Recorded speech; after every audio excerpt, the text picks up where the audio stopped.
Hello everyone and welcome back to From Our Basement Gaming. Hey everyone. Oh, excuse me. We are back with part 12 of our Legend of Zelda Let. Yes, fascinating. 12 parts of Zelda. Yes. Let's see if we can complete it this time. That is the hope. Now that everybody has seen me try and fail to defeat Ganon because you walked in too early. Yes, and I tried to put the cart before the horse by accident. Yeah. It would be kind of like accidentally walking in to defeat him, like maybe like the equivalent of in like a more modern game not having the Master Sword yet. Yes. Yeah. Hi Ganon, I'm come without the Master Sword, and I'm going to defeat you. Ha ha ha ha ha ha. He laughs, and then you're dead. Yeah. Alright. Okay, so we want to go up here, defeat these centipede dudes, Yes. and... okay, kill this guy. Yes! Good. Alright, so then we go down here. Yes, so we hope you enjoyed our discussion Yes. last time. Hopefully it was... We have some pretty strong opinions. yes. Sorry, ladies and gents. We don't need to apologize. Yeah. I mean, yeah, we might say some unpopular opinion, but I don't really know because I don't know enough of the Legend of Zelda fan community to know if people, reacted to Hyrule Historia as like, oh, this is it. I know there were joke memes comparing it to like a Bible. Yeah. It kind of... yeah. It kind of is like a Legend of Zelda Bible, in terms of like, yeah, it kind of is structured in a way that like it's approaching like a religion, almost like a people's religion. So yeah, I do really actually want to study it as that, even though I have a lot of problems with it. I would be like one of those counter historians if like Hylians were really like this ancient society that existed. I would be like that guy going to lectures and having the counter arguments, and people would like probably shun me from the community because they would all accept the book as word, but... Or you'd get a following, and then you'd have a counter. I'd probably have a cult following of other people who have counter theories, and then, like, I don't know, like 10 or 20 years after I make my writings, they'll unearth stuff and be like, oh, this guy was actually onto something. But, Yeah. I don't know. Or not. Or they'll be like, oh, this guy was always a hack. Right. So, yeah, the mistake that I made last time was I actually want to go this way first. But yeah, anyway, I don't know what the popular consensus is. I don't know if the whole fandom is like, yep, this is canon, we are 100% okay with this. I do feel like I know some YouTubers that I can guarantee are probably like, yep, this is 100% canon. Yep. To get the silver arrow, you want to go this way. And some of those people, it's because, frankly, the canon lines up with headcanons they had. So it's kind of like, for them, it's like confirmed as being correct. So they're not going to complain. You know what I mean? And a part of me worries that they didn't think of that when they made the first few games, and then now that they're peer pressured to be all Marvel comics about it, that they feel obligation-wise we have to be this way. I mean, that was my worry too. Like, it's a little bit too messy for it to have been planned out from game one. Right, and it wasn't. And that's my big problem, that I don't feel like this was the plan early on. I feel like it was planned when they became aware of all the fans doing the timeline theory thing.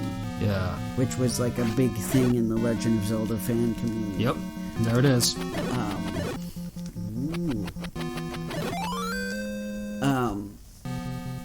Because I feel like, or at the very least, maybe by the time they made Skyward Sword, they're like, okay, our lore's kind of messy, let's organize it, and this'll be, since this is celebrating an anniversary, let's make this game the first one, and then we'll piece it all together. To give them the benefit of the doubt, maybe they on their own thought, well, we've made it too messy, let's clean it up. Too bad Legends of Zelda game that was released on the beta satellite view, you're retconned out of existence. Yeah, I'll have to check, but I'm pretty sure. Yeah, I'm pretty sure. The original Legend of Zelda, the 5th Zelda game, that was Japan exclusive. Yeah. Well, it was probably a little too fourth wall breaking to even be canon anyway. Because didn't it? Yeah. That was too close. I mean, arguably, it probably would have had the earliest example of an attempt at voice acting for the Zelda games. Yep, it did. But anyway, sorry for the noise, snack time. Yes. Well, if you want to go really obscure, there was a Legend of Zelda Ocarina of Time drama CD. Now, I think it's... I'll have to look, but I'm pretty sure it might be lost media. Because all I heard was a little snippet of it. It sounded really good because, you know...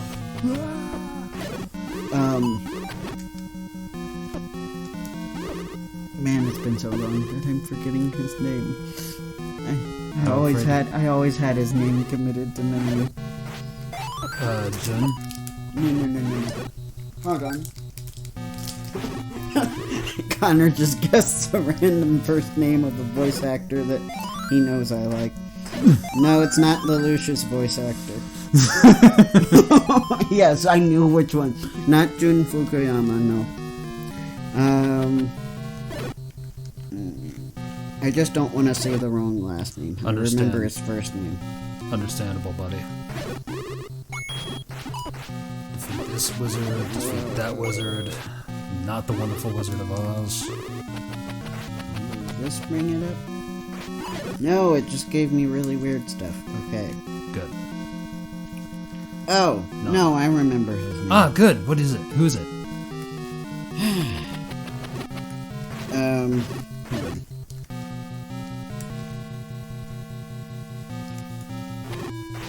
Apparently Google doesn't remember his name, though.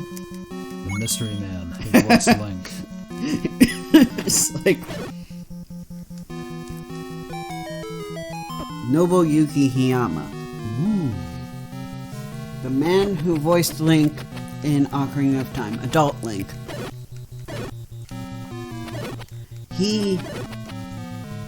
I'm pretty sure, I'll double check, but he's also a voice actor. He did some anime roles. So in the drama CD, he was actually portraying Link. And it's the closest thing we would ever get to a Legend of Zelda anime, because you could just close your eyes and imagine it as an anime, you know. Yes. But unfortunately, I'd only heard little snippets of it, and I'm pretty sure they more than likely had this for some previous games. Like, I think they had one for Triforce of the Gods. Unfortunately, these were Japan only. And Japan mass produces so many drama CDs that it's kind of hard to, like, have an archive of them. Yes. But I will look, and if I happen to find it, I'll let you guys know. Definitely. But if I don't happen to find it, I might contact some YouTubers that are known for, like, finding Japanese media. Yes. And if they can't legitimately find it, maybe I'll have an entry for lost media that people can talk about and band together to find. Are you ready, buddy? I am ready. Good. You were waiting for me to finish my thought? Yeah. Oh, well, that's nice of you. You didn't have to. Pull out the Triforce, and here he is. Oh, the Triforce is mine. Yes. But no, that's not the actual voice he was given in the cartoon, but... I've got an itch on my back. Ooh, here we are. Now. There it is. The Triforce of Power. Whoa. Did we do it? I think we did. Is this it? Have we done it 10 minutes in?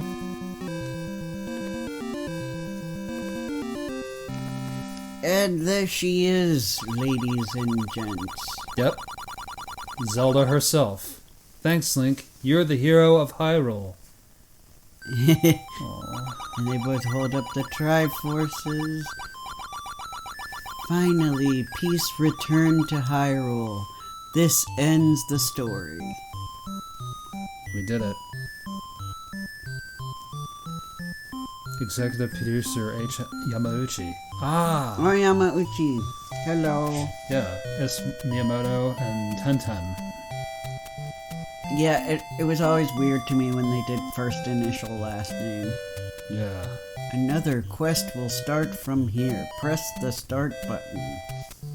Yes. This is beautiful. I guess we could just I guess we'll just play push it. around a little bit. Yeah. But, So we have the second quest.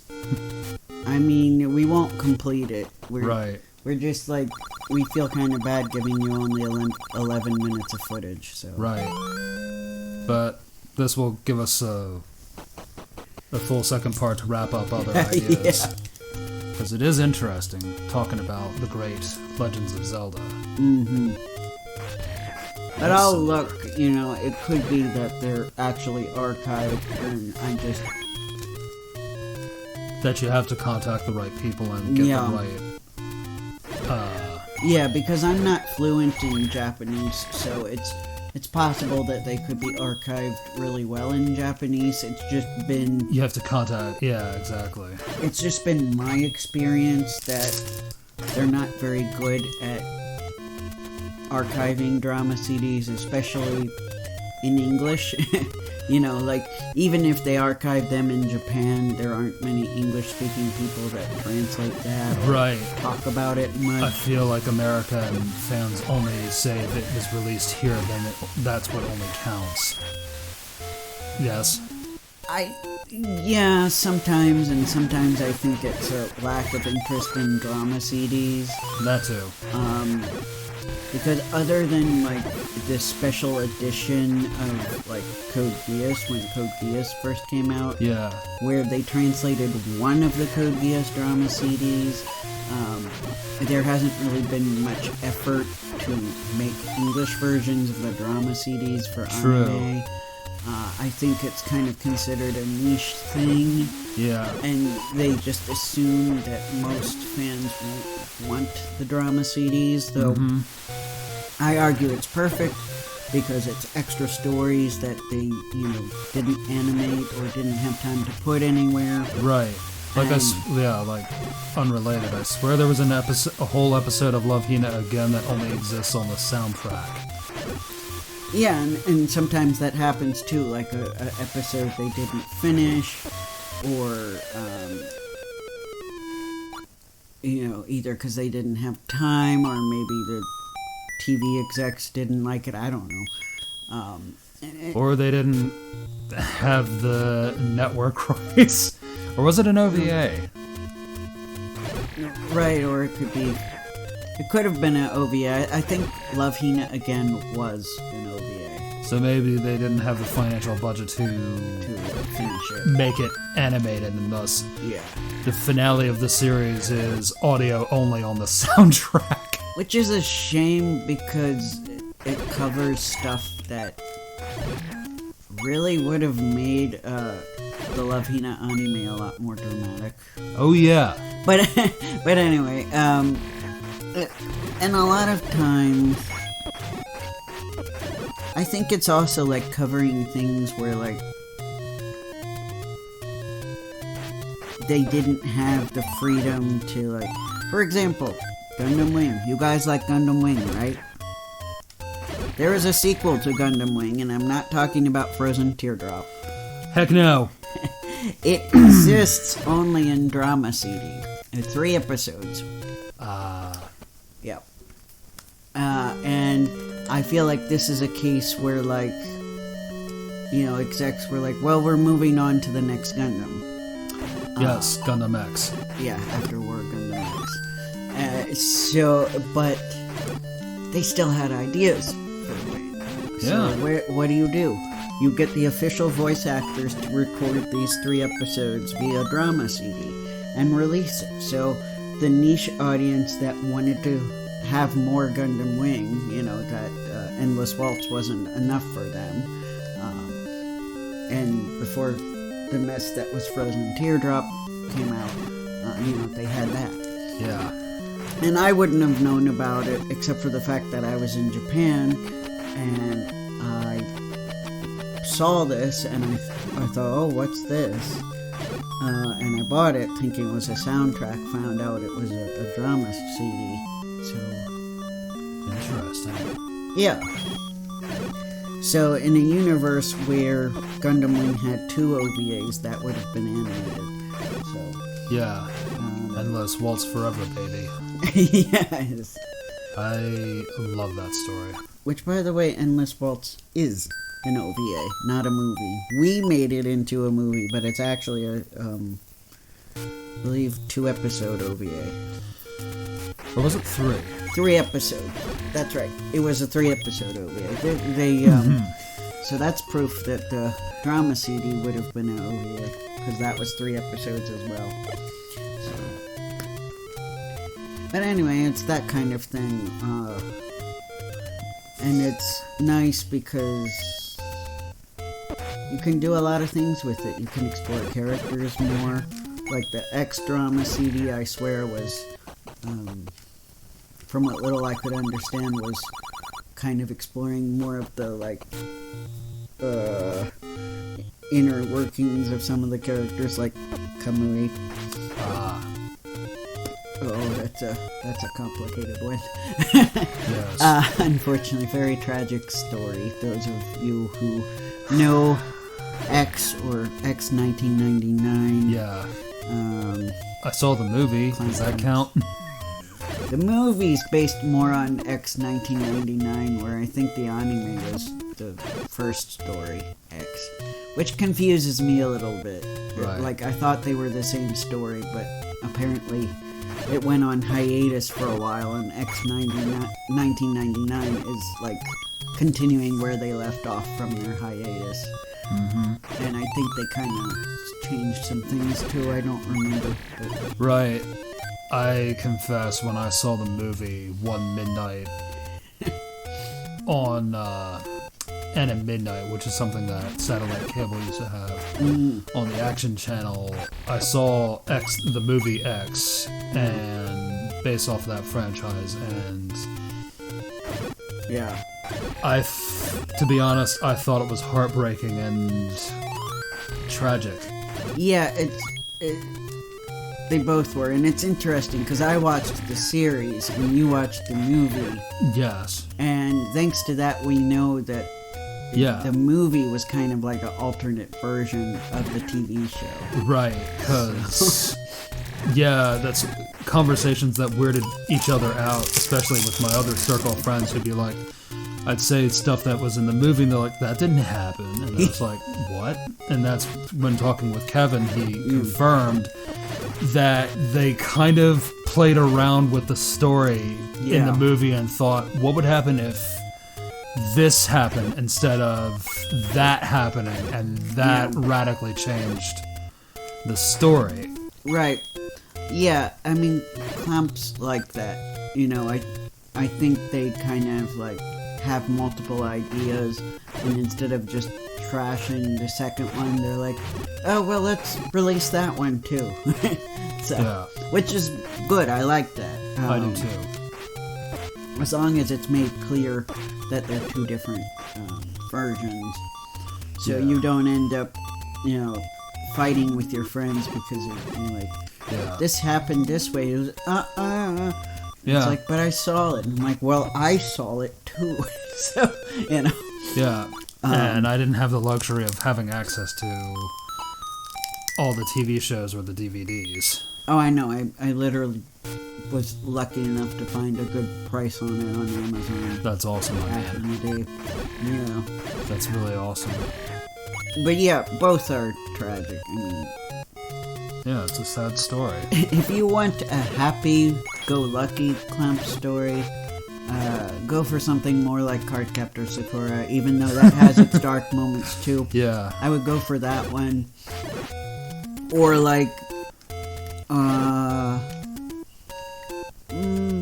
Magic Knight Rayearth, I guess, maybe, and it's kind of dark too. But, you know, if you want stuff that has happy moments and sad moments. But if you're expecting some happy moments in X, no. There is no happiness. there's no happiness other than one guy who could kind of arguably be a bit of comic relief. No. Besides that, only that guy. The rest is not. It's all. Well, I would say, but I think that would be a spoiler, wouldn't it not? It also ends up being sad. So you know. Yeah. Yeah. There is no happiness to be had in that story. Not to say it's a bad story. If you like depressing stuff, if you like deep stuff, it makes you think, and it makes you realize to appreciate the stuff that you have and not take things for granted. That's my gist of stuff like X.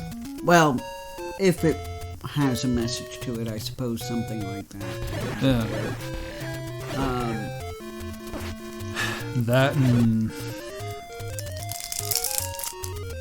it's painful, the things like people have to endure outside of their control.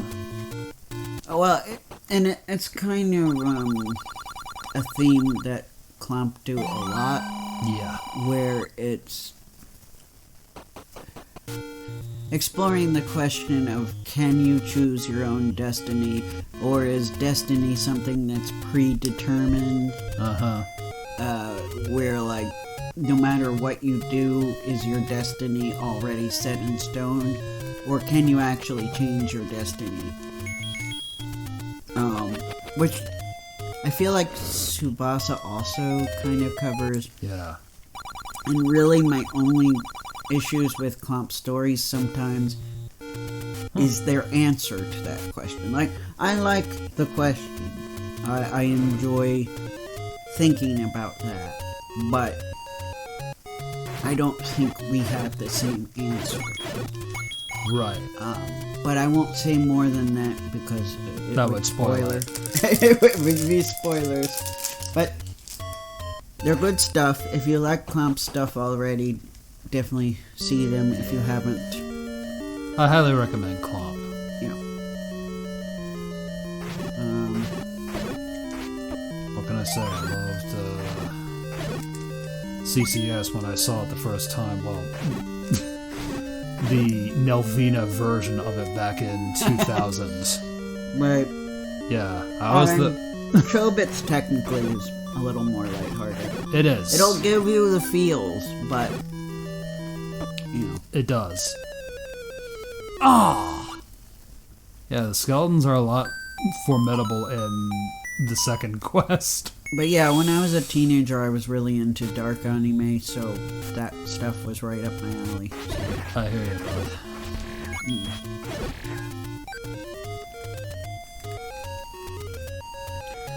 We're just playing around on the second quest until this episode's over. Pretty much. So we can give you a full episode. Yep, the full bang for your buck. Yes. Nani? Yeah, nothing. I'm just looking Aye. at our notes. Good.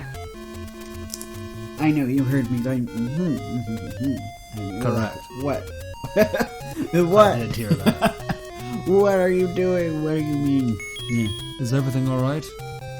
Are you going insane? No, I'm okay. I know you are. What are you doing? I can't tell you.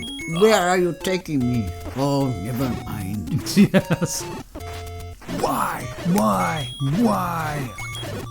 We are quoting a YouTube poop MV by I Teach Vader. I think that's how. Yep. Thank you, Mr. I Teach Vader, for the song and reusing old favorite classic footage from our beloved Adventures of Sonic the Hedgehog. I have a weakness for the Dr. Robotnik YouTube poops. Yes. And I have a weakness for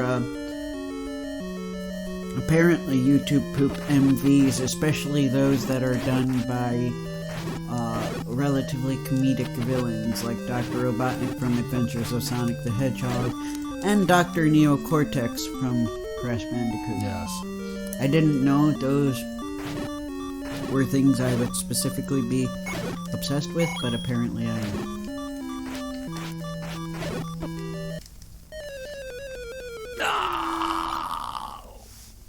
Another sword at the chest. Oh my.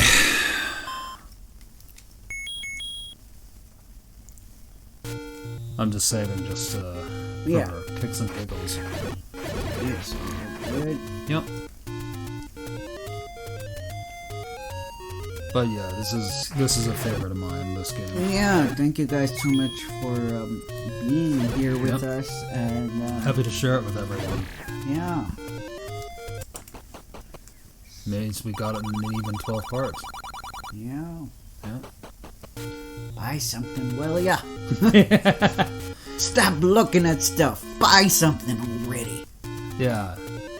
Buy something, will ya?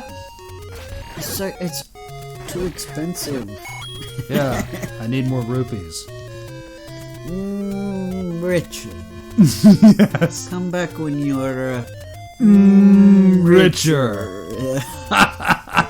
We will quote the Zelda CDI games forever. Even though neither of us have actually played it, because I do not plan to spend actual money on a Philips CDI. Yes, unless someone is smart or foolish enough to donate one to us, but I don't think people will. No. Unless we, become really viral one day. Yeah. And then, some big YouTubers, they go to conventions, and people just hand them games, and I'm like... Yeah, some of them that we've actually talked with and shook hands with at Too Many Games this year. Right, with one example, yes. I'm like, man, imagine that. That must be nice. These things, especially now, they're like $60 or $70. Yeah. Brand new. And somebody just comes up to them and goes, here! I'm like, yeah. I can't imagine that. That would be crazy. It is crazy to think about. Like, somebody just gifting us something like that. Yeah. A Philips CDI? I mean, yeah. Any kind of console, that would be like, wow. Because I think even though the Philips CDI is so infamous, I think it probably is really expensive. Because it's not being made anymore, A. Yep. And B, in its infamy, it has become popular. Yes. And C, it's Dutch. Yeah. But that's okay. There are plenty of good things from the Dutch. Oh, exactly. Plenty. Exactly. So, that's not to bring up to be like... I'm not knocking it for that reason. I'm just pointing out that it's one of the few European game systems out there. I'm just making that clear because, some people would be like, what do you mean? Well, true. Yeah. Hey, at least we didn't make the mistake of assuming it was Russian either, because a lot of people messed up in the early days of YouTube on where things came from video game-wise. If I don't know where it's from, I just don't say exactly anything. I wait for somebody to tell me where it's from. Exactly. Because I don't want to start any internet wars. True. Besides, I think, the Dandy is Russian? Dendy, yes. Dendy. Dendy was the was a Russian video game system that Nintendo probably marketed. Gray area allowed to exist because it was their idea of cracking into the Soviet market before they could legally have licenses in Russia, but the Soviet Union would collapse while the Dendy was still popular. So... Yep, so on that note, we are done. Thank you guys so much for coming, and we will see you next week with a different game. That we will. Have a good day, everybody. Bye.